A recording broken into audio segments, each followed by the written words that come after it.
Lisa, আমরা এখানে আধা ঘন্টা যাবত বসে আছি, আপনি এখনো আমাদের প্রজেক্ট ফাইল দেখালেন না। তখনই একজন স্টাফ এসে সবাইকে জানায় ফাইল খুঁজে পাওয়া যাচ্ছে না।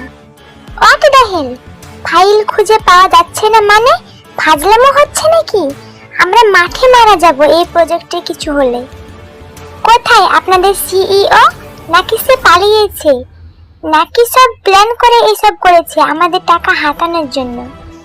কাই যখন লিসাকে সবার সামনে উল্টাপাল্টা কথা বলছিল তখন সেখানে তে আসে পুলিশ সহ। মিস্টার কাই, মুখ সামলে কথা বলবেন। কে ফ্রড আর কে চিটার এক্ষুনি প্রমাণ হয়ে যাবে। তারপর তে একটা ভিডিও দেখায়, সেখানে স্পষ্ট দেখা যাচ্ছে কাই লকার খুলে ফাইল বের করছে। কি মিস্টার কাই, কিছু বলবেন? না, এসব মিথ্যা, আমাকে ফাঁসানো হচ্ছে। লকার তো আপনার ফিঙ্গার দিয়ে খোলে মিস্তে, তাহলে আমি কিভাবে লকার খুলতে পারি? চিন্তা করবেন না, আমি সেটাও বলেছি। এই দেখুন, চিনতে পারছেন সানগ্লাসটাকে? এটাতে আমার ফিঙ্গারপ্রিন্ট রয়েছে, যেটা আপনার কেবিন থেকে পাওয়া গেছে। আর কিছু বলতে চান? যা বোঝার বুঝে গেছি আমরা, ওনাকে আর কিছু বলতে হবে না। অফিসার, নিয়ে যান ওনাকে। আমাকে না হয় জেলে পাঠাবেন, ঠিক আছে, কিন্তু প্রজেক্টের কি হবে চেয়ারম্যান স্যার? আমি তো সব ফাইল পুড়িয়ে ফেলেছি।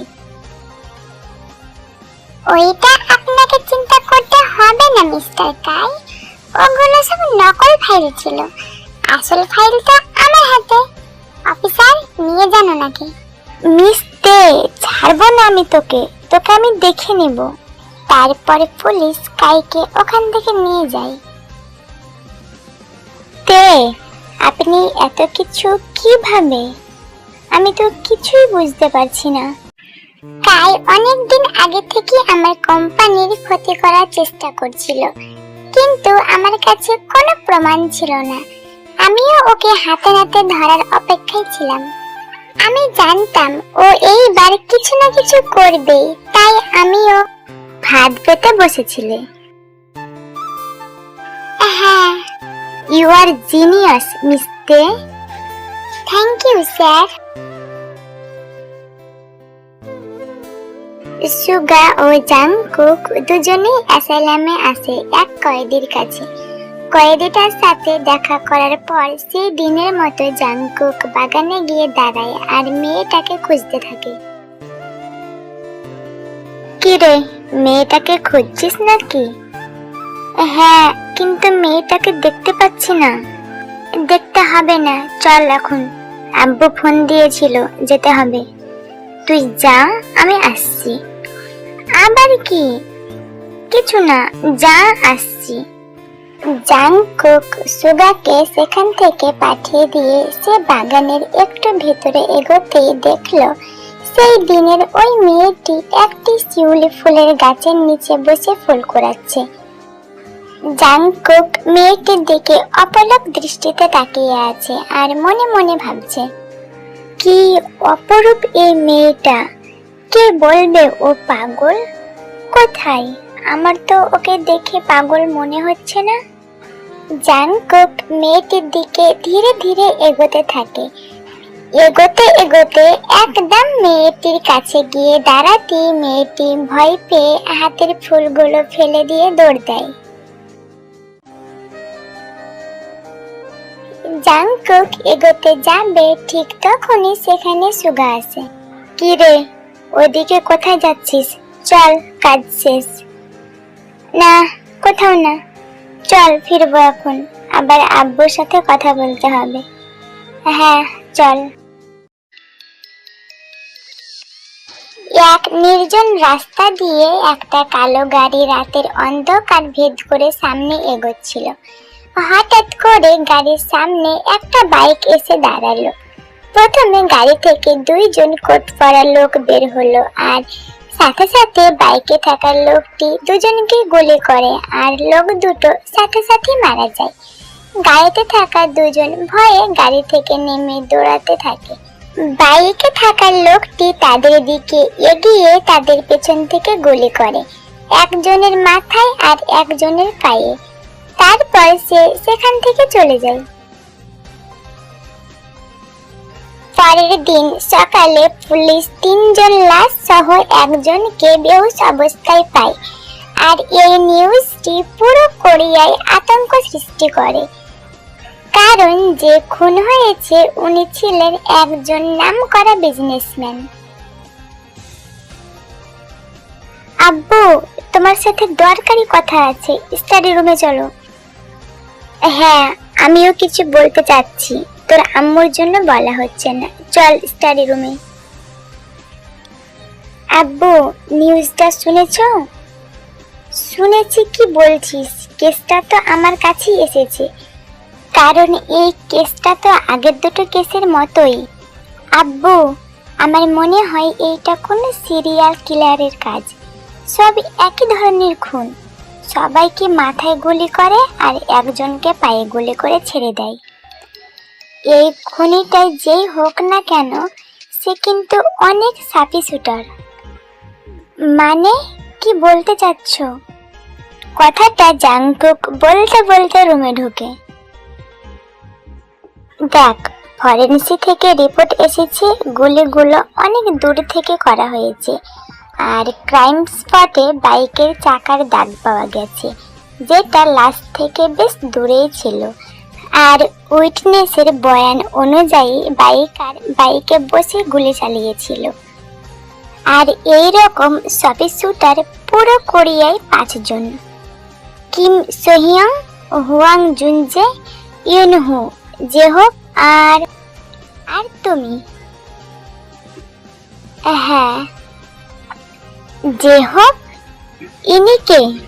ওনার নাম তো আগে শুনিনি। Army officer general Jaehok. ও আমার বন্ধু ছিল, আমার বেস্ট ফ্রেন্ড। কার অ্যাক্সিডেন্টে 5 বছর আগে মারা গেছে। ওর 2 ফুটফুটে মেয়ে ছিল। ওর ছোট মেয়ের নাম ভি, আর এক মেয়ের নাম কি ছিল সেটা মনে নেই। জেহোকের মৃত্যুর পর আমি ওদের অনেক খুঁজেছি, কিন্তু পাইনি। আব্বু, ওদের কোনো ছবি নেই তোমার কাছে, বা এমন কিছু যার মাধ্যমে ওদের খুঁজতে পারি? তেমন কিছু নেই, তবে একটা ফ্যামিলি ফটো আছে, বিয়ের জন্মদিনের দিন তুলেছিলাম।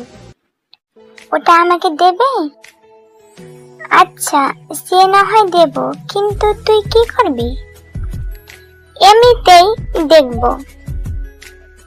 আচ্ছা ঠিক আছে, পরে নিয়ে যাস, এখন কাজের কথায় আসি। হ্যাঁ আব্বু, জেহব আঙ্কেল নেই, আর তুমি বাদে 3 জন থাকে। একজন ইউনহো, সে জেলে, মানে অ্যাসাইলামে, আর বাকি 2 জনের মধ্যে একজনের ফাঁসি হয়ে গেছে আর একজনের হার্ট অ্যাটাক। তাহলে খুনগুলো কে করছে? ইউনহো? কিন্তু ইউনহো তো এই 3 মাসে ওর রুম থেকে একবারও বের হয়নি। তাহলে? আর যদি বের হয় তাহলে ওকে 8টা সিসি ক্যামেরা পার হয়ে তারপর বের হতে হবে।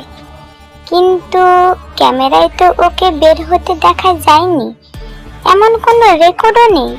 তাহলে এমনও তো হতে পারে এই রেকর্ডগুলো সরিয়ে দেওয়া হয়েছে। হতেই তো পারে ওকে কেউ সাহায্য করছে। দেখো, খুনিকে ধরতে না পারলে আমার উপর আঙুল উঠবে। যেভাবেই হোক এই খুনিকে খুঁজে বের করতেই হবে। সেই ব্যবস্থা আমরা করেছি আব্বু। ইউনহো খুনি কিনা কিছুদিনের মধ্যেই জানা যাবে। মানে আমরা ইউনহোর রুমে ও রুমের আশেপাশে লুকিয়ে কিছু ক্যামেরা লাগিয়েছি, আর ইউনহোর বডিতে একটা ট্র্যাকার লাগিয়েছি, যেটা ওর গলায় লকেটের মধ্যে আছে। আর আমাদের একজন লোকও ওইখানে পাঠিয়েছি। এইবার দেখব ইউনহো কি গেম খেলছে আমাদের সাথে। Mind blowing idea, I am powered of you. দেখতে হবে না ছেলেটা কার? Yes, son of mister Kim Namjoon. হ্যাঁ, এখন চলো বাইরে, অন্য কাজও তো আমাদের করতে হবে নাকি? হ্যাঁ, আজকে একটু অ্যাসাইলাম থেকে ঘুরে আসবো। কেন? কাজ আছে, ভুলে গেলে? ও হ্যাঁ, ওকে, এখন চলো বাইরে। তারপর সেখান থেকে বের হয়ে যে যার কাজে চলে যায়। আজ জাংকুক একাই অ্যাসাইলামে এসেছে, কারণ সুগার অন্য কাজ ছিল। জাংকুক যে লোকটাকে ইনফরমেশন কালেক্টের জন্য রেখেছিল তার ডাক্তারের সাথে কথা বলতে এসেছে। জাংকুক গাড়ি থেকে নেমে হাঁটতে হাঁটতে ভেতরে ঢুকছিল আর ফোনে কথা বলছিল। ঠিক তখনই তার কারো সাথে ধাক্কা লাগে আর জাংকুকের হাত থেকে ফোনটা পড়ে যায়। জাংকুক প্রচন্ড বিরক্তির সাথে সামনে থাকা ব্যক্তির দিকে তাকায় আর তাকে দেখে পুরাই শকড হয়ে যায়।